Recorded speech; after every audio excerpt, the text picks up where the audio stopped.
Hello and welcome to This Day in Esoteric Political History from Radiotopia. My name is Jody Avergan. This day, June 22nd, 1946, an epic battle is playing out on America's radio waves. Superman versus the Klan of the Fiery Cross. So listen to the name of that group that Superman was fighting against again. The Klan of the Fiery Cross. Klan is spelled with the C, but yes, this was a very thinly veiled stand-in for the KKK. And over the course of the summer, with millions tuning in, Superman did battle against the forces of racism and terror. It's a pretty incredible moment, and as we've touched on in this show, Superman's history with politics is really interesting as well. So let's go to that moment and that summer of this epic battle playing out on the radio. Here to discuss, as always, Nicole Hemmer of Vanderbilt and Kellie Carter-Jackson of Wellesley. Hello there. Hello, Jody. Hey there. Can we start a little bit with the state of the real Ku Klux Klan in 1946? I mean, we've talked a lot about the rise of the Klan, the resurgence of the Klan in like the 20s and 30s. Once we get to the kind of war period, what are we looking at? They are weakened considerably. I would say much smaller, much more sort of covert or underground. You know, in the 1920s, they have their peak. They have about maybe 6 million members in 1926. It's a lot of Klansmen. And at every level, they are elected officials. They are, sort of like white collar people, blue collar people. They're rural, they're urban, they're everywhere. But by the time you get to the Great Depression, that sort of wipes a lot of their membership roll because people just don't have time to engage. They're not paying dues. They're just trying to survive. And then, of course, you get to World War II, and a lot of that energy goes into, this battle to fight the war and fascism. And so those sentiments are still there. The feeling is still there, but the activity has waned quite a bit. So by the time you get to 1946, it's not that the Klan doesn't exist. It's that they're not this sort of public, massive organization that we would have seen in the 20s. Yeah, and there will be a kind of influx of people into the Klan in the late 40s and the 50s, some of them returning World War II vets, some of them getting involved in massive resistance. But there are kind of better racist organizations to be part of. If you're more upper class, you're going to join something like the White Citizens Council. So the Klan is seen as like more lower class, less respectable. It's still important for the resistance to Black civil rights, but it's just, it doesn't have the prestige or the size it once did. We've done episodes about the White Citizens Council, but we also did an episode, remember, about the Battle of Hayes Pond in North Carolina, where a bunch of Native Americans drove out a sort of Klan rally. And that was in the late 50s. So, this is not to indicate that there weren't like a Klan presence and cross burnings and so forth throughout, especially the South, going into the 50s. But I think this texture of the Klan as this sort of diminished organization and this fraying sort of social organization is really important in the way that we see Superman kind of start to go after it, and why it was, seemingly pretty effective in diminishing the Klan's reputation. But I guess the other piece of context is, we've done episodes about this before too, but it's kind of hard to overstate the cultural impact of Superman in this moment and the radio in this moment and just the ability to reach millions and millions and millions of people. And as we've talked about, Superman kind of being fairly political in the 30s and 40s and into the 50s.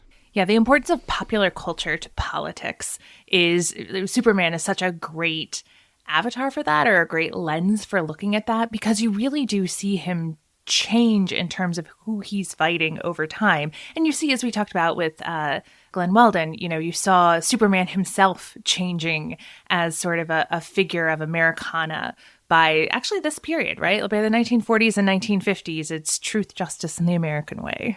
And that's kind of the Superman that I know, I suppose, like the comics that sort of like in my mind bear this sort of patriotic 1940s and 50s-esque like color and animation. And that whole genre feels very familiar. I think to a lot of Americans are familiar with the Superman that might be doing something like this.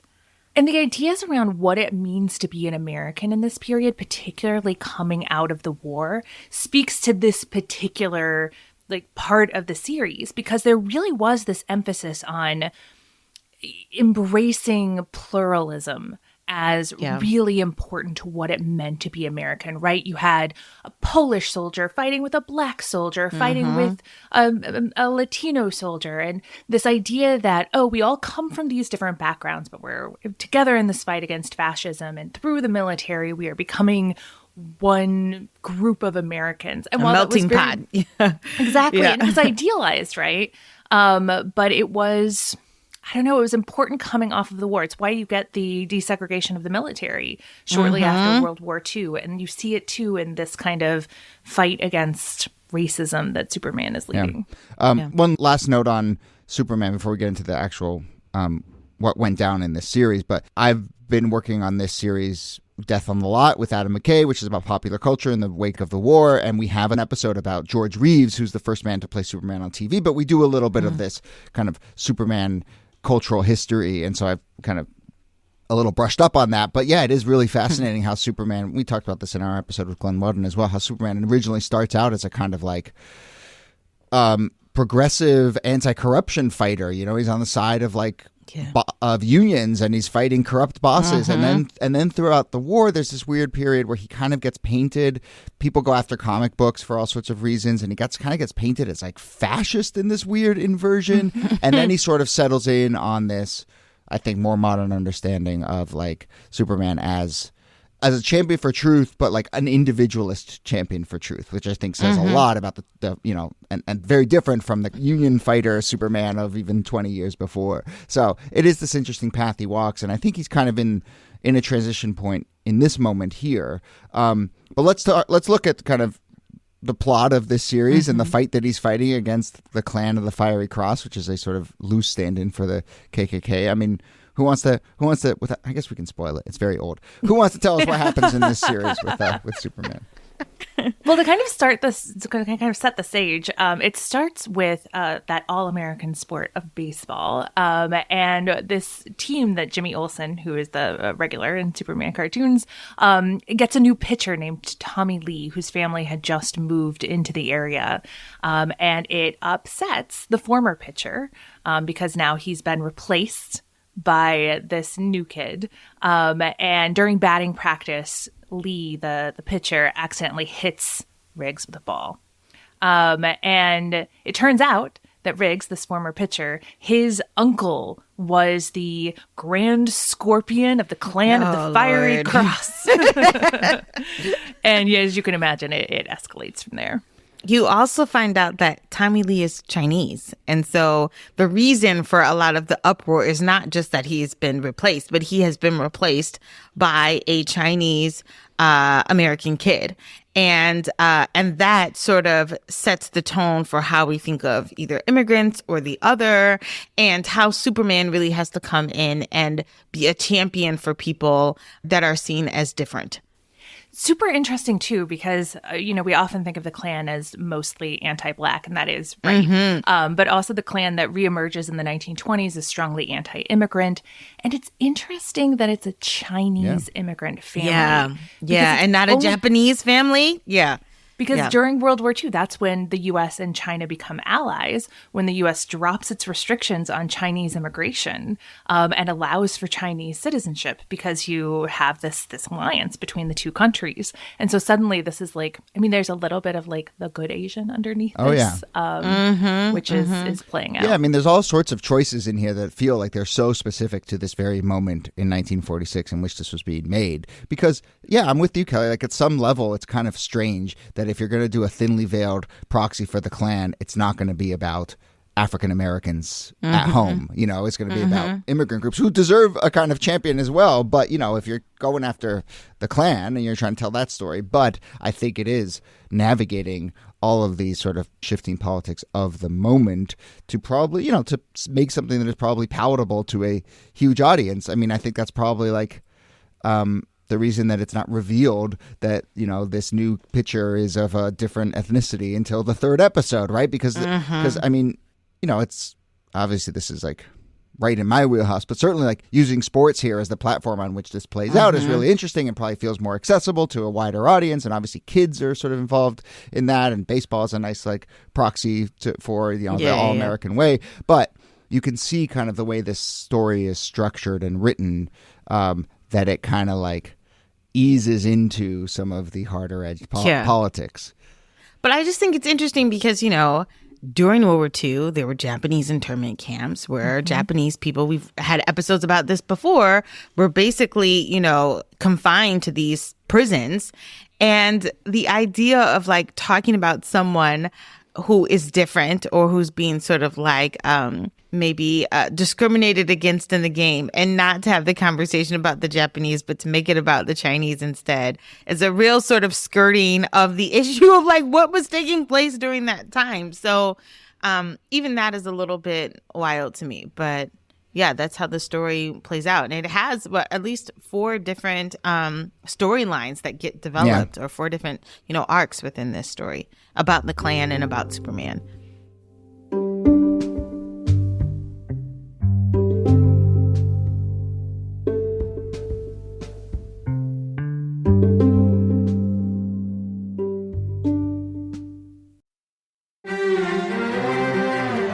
You're used to hearing my voice on the world, bringing you interviews from around the globe. And you hear me reporting environment and climate news. I'm Carolyn Beeler. And I'm Marco Werman. We're now with you hosting The World Together. More global journalism with a fresh new sound. Listen to The World on your local public radio station and wherever you find your podcasts.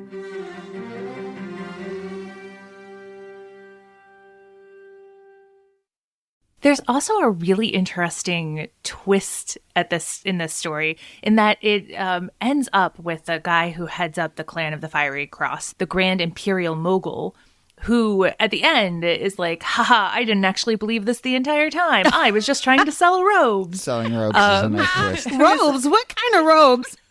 Kellie, you know what kind of robes. These weren't bathrobes. These weren't plush. Oh, man.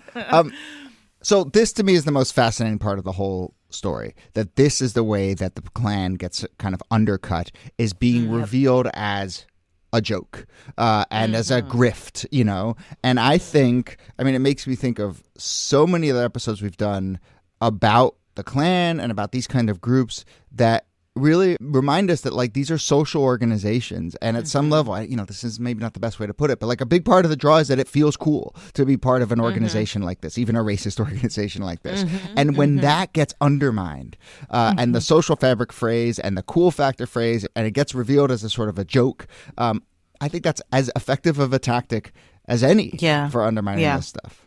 There was real shame or stigma, and sort of you could not boldly proclaim that you were a part of the Klan, which is why a lot of them have to go underground and, sort of like delve in secrecy, is because it would have been frowned upon to say that you are part of an organization like this, even amongst white circles. Like Niki was saying before, there are more high-class institutions that you could be a part of that still had racist ideas, that were still pushing, white supremacy. But something about the Klan, I think, in this moment becomes backward or maybe even more rural. So like when you think about the Klan in the 20s, it's urban, it's in the city, it's everywhere. But when you think about the Klan after this moment, the stereotype more and more becomes like, some guy named Bubba from Alabama. Like it doesn't become this cosmopolitan look. Right. And that idea that the people who signed up are rubes who are being taken advantage of, I think fits in with those stereotypes of rural people as well. And obviously so many parallels to some of the far right groups we see today, and the sort of Proud Boys having this cool moment. And then now, like, I think, again, like the most effective thing has been pointing out just kind of how pathetic and silly all this stuff is. And then obviously when people get exposed as grifters or FBI informants or whatever, it undercuts that, but I think it just erodes that kind of like, we are social creatures, in addition to a lot of us are racist creatures, but we are social creatures. And like when you start to kind of take away that incentive, I just think it's very effective. You see that. I think the seditious conspiracy charges helped a lot that too. helps too. But the reason that I bring that up is because there actually is this thing that's happening in 1946 as well, where you have something called the Dees Committee that's going to become the House Un-American Activities Committee. And they had been investigating fascists right before the war and during the war. And in 1946, they're casting about and they're considering investigating the Klan as a domestic fascist organization. And they ultimately decide not to. And they do so in part because they're like, oh, we're more interested in like foreign ideologies and not domestic ideologies. The Klan still has like powerful protectors in American politics in the 1940s.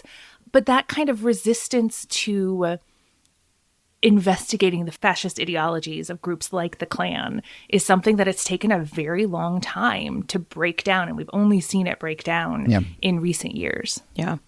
This may seem off topic a little bit, but I've heard other scholars talk about that, like in post-war moments, this is where you get a lot of Klan activity because people who leave the military and who appreciate or value like the structure, the organization, the fraternity, the brotherhood are in search of something like that to replace that military experience that they had. So oftentimes when those wars are over and when soldiers go home and people are still in search of a space that will do the same work for them that the military did, the Klan welcomes them with open arms, or these other underground groups do, because there's so much about the military experience that runs parallel to like the goals or optics of the Klan and these white supremacist groups that it makes sense that you would have veterans take part in it. Not all, but it makes sense that some would be drawn to that. Right, as a reminder that the Klan is a paramilitary organization. Yeah. And is not just racist and white supremacist, but is violent. And so that military experience translates over in a lot of cases. So, to wrap it up, Superman intervenes here. He kind of helps squash the beef on the baseball team, and he goes after the Klan. And really, it's the Klan kind of just sort of shows its own ass in this series and exposes itself as a bit of a joke. And, you know, Superman, truth and justice in the American way prevail. I'm curious your thoughts, if you take a step back, on the kind of impact of this series. You know, as we said, this is a really notable moment. It's hard to overstate how much Superman had a cultural influence in this moment. But we've also pointed out that the Klan was sort of in decline for other reasons in this moment as well. And, you know, there's this Stephen Dubner and Stephen Levitt, who are the Freakonomics folks, who, you know, I like their work, but they sometimes like to go out there with a big statement. You know, they've claimed that this series was the single greatest thing to spell the end of the Ku Klux Klan in mid-century America. I don't know if I go there. I don't know if I believe. I'm just curious that's a bit overstated. Yeah, I'm curious what your thoughts are.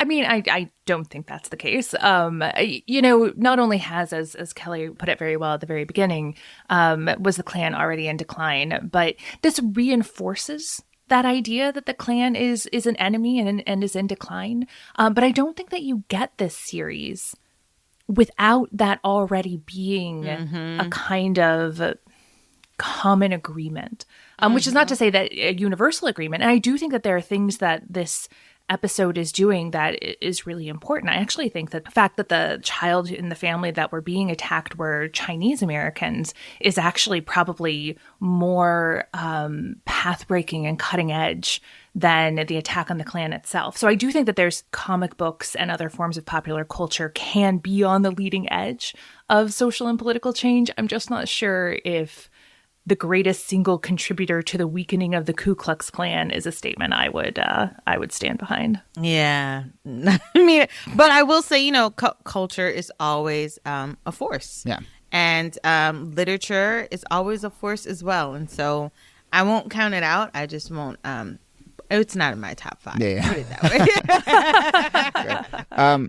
All right. Well, as we go out the door, I will once again say, if people are interested in the kind of culture and politics of the era after the war, I do encourage you to go listen to Death on the Lot, which is coming out now, and I really am very proud of the work there, including the episode about George Reeves, who played Superman on TV. And interestingly, I've heard, and I've gotten a few notes from people, that in the new Flash movie, there's apparently a CGI George Reeves who's been long dead. They bring him back in it, and people are like, oh, this is a little distasteful. And then I've heard from other people who've said like, oh, this works. And so I don't know. If anyone's seen the Flash movie, I'm probably not going to go see it. If anyone has seen the Flash movie, let me know what you think of George Reeves in there. But it is interesting. I've noticed George Reeves bubbling up in the culture a little bit again. And so we have a whole episode about him that will be out very soon. So go check out Death on the Lot. Okay, that's my plug. Thank you for letting me do that. Love it. End of the episode. As always, thanks to you, Nicole Hemmer. Thank you, Jody. And Kellie Carter Jackson, thanks to you. My pleasure. Remember this as long as you live.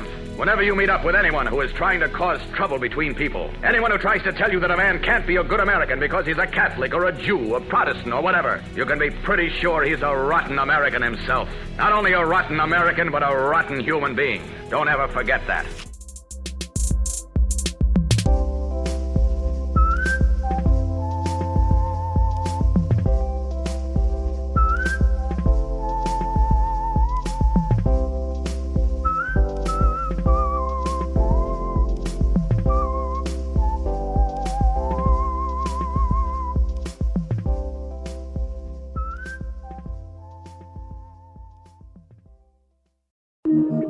Radiotopia.